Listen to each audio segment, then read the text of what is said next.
Ils sont avec moi en plateau, Jean-Marc Daniel, Nicolas Dose, en forme malgré le jour férié. On va parler un petit peu de ce qui va se profiler à l'horizon pour l'automne. L'automne sera social ou pas. En tout cas, il y a un consensus assez inquiétant, hein, que ce soit le gouvernement, que ce soit les syndicats. On nous annonce des suppressions d'emplois. Alors la question c'est, est-ce qu'il faut croire encore aujourd'hui au plein emploi dans notre pays? Alors le plein emploi 2027, peu de gens y croyaient encore. Et là, c'est vrai qu'on a un retournement. L'INSEE l'a observé. Hein. L'INSEE lui donne régulièrement les chiffres de création nette ou de destruction d'emplois. Et au deuxième trimestre comme au troisième trimestre, on a arrêté de créer des emplois, on a quelques destructions, on va dire que c'est de la quasi-stagnation, mais on a eu 15 trimestres de création nette d'emplois. Et là, alors, on a eu les deux événements Auchan, Michelin qui étaient un peu marquants. Enfin, quand même, depuis le début de l'année, on est à 180 plans sociaux. Plan de sauvegarde de l'emploi. On en était à 130 au mois de mai, 180 aujourd'hui, donc il se passe vraiment quelque chose. Et là, on a eu dans l'actualité un faisceau de déclarations qui vont toutes dans le même sens. Marc Ferracci était samedi sur France Inter, il a dit ça n'est qu'un début les plans sociaux auxquels on a assisté. Il va y en avoir d'autres dans les prochaines semaines et il va y avoir des milliers d'emplois qui vont être affectés. On a eu une déclaration de la ministre du Travail, Astrid Panosyan-Bouvet, dans le JDD hier, qui dit la dégradation de l'activité économique est rapide et le nombre d'entreprises en difficulté ne cesse d'augmenter. Et puis Sophie Binet pour la CGT, on va dire qu'elle est dans son rôle, mais enfin malgré tout elle s'exprime dans la tribune dimanche hier et elle dit c'est une saignée industrielle qui arrive, je redoute 150 000 destructions d'emplois.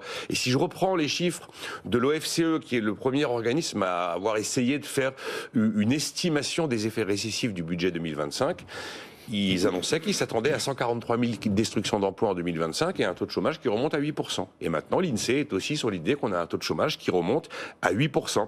Et on voit qu'au-delà des plans sociaux, le nombre de ruptures conventionnelles a aussi beaucoup augmenté et qu'à la mi-octobre, on était déjà à 64 000 défaillances d'entreprises, ce qui est un chiffre très supérieur à la moyenne de long terme. Et probablement que sur l'ensemble de l'année 2024, on va inscrire un record d'inscription au tribunal de commerce. À côté de ça, on a un autre chiffre de la DARES qui nous dit on a 550 000 postes non pourvus. Voilà. Donc la situation est celle-là. Il est évident qu'aujourd'hui on assiste à un mouvement de décrochage que je situerai à peu près à la fin du printemps, début de l'été. On a plusieurs éléments d'explication. C'est vrai que maintenant, toutes les aides Covid, c'est terminé. On est rentré dans le dur des remboursements et des prêts garantis par l'État. On a eu des grosses déceptions sur la consommation en France. Donc effectivement, les carnets de commandes ne sont pas vraiment au rendez-vous et les trésoreries sont assez tendues. Il y a mine de rien, l'Allemagne est entrée en récession. C'est quand même notre premier partenaire, tout près de chez nous. Vous avez cette concurrence chinoise qui est bel et bien là, dans certains secteurs, notamment comme l'automobile. Et puis le coût de l'énergie. On est très loin des pics qu'on a connus en 2022, mais à côté de ça, on a quand même franchi une marche sur les prix de l'énergie qu'on ne redescend pas et on ne reviendra pas au prix de 2019-2020 sur les prix de l'énergie. Tous ces éléments mis bout à bout font qu'on est à un moment où on peut d'ores et déjà considérer que l'objectif plein emploi, en imaginant qu'on le mette à 5%, hein, l'objectif plein emploi 2027, je ne vois absolument pas comment on pourrait y parvenir. Et il faut arrêter de dire que peut faire le gouvernement. Déjà, éviter de tout casser avec le raz-de-marée fiscal 2025, mais malheureusement, j'y crois peu. Jean-Marc, est-ce que c'est si pire? Écoutez, la question qui se pose, c'est qu'est-ce que c'est que le plein emploi? C'est-à-dire que... Oui, on peut la poser comme ça aussi. Voilà, arriver au plein emploi, si on regarde depuis 1980, le taux de chômage n'a jamais été aussi bas. C'est-à-dire on est à 7,2%. Et même dans les périodes les plus phases du cycle économique, qui étaient 1991, 2002, 2017, vous n'aviez pas un taux de chômage aussi bas.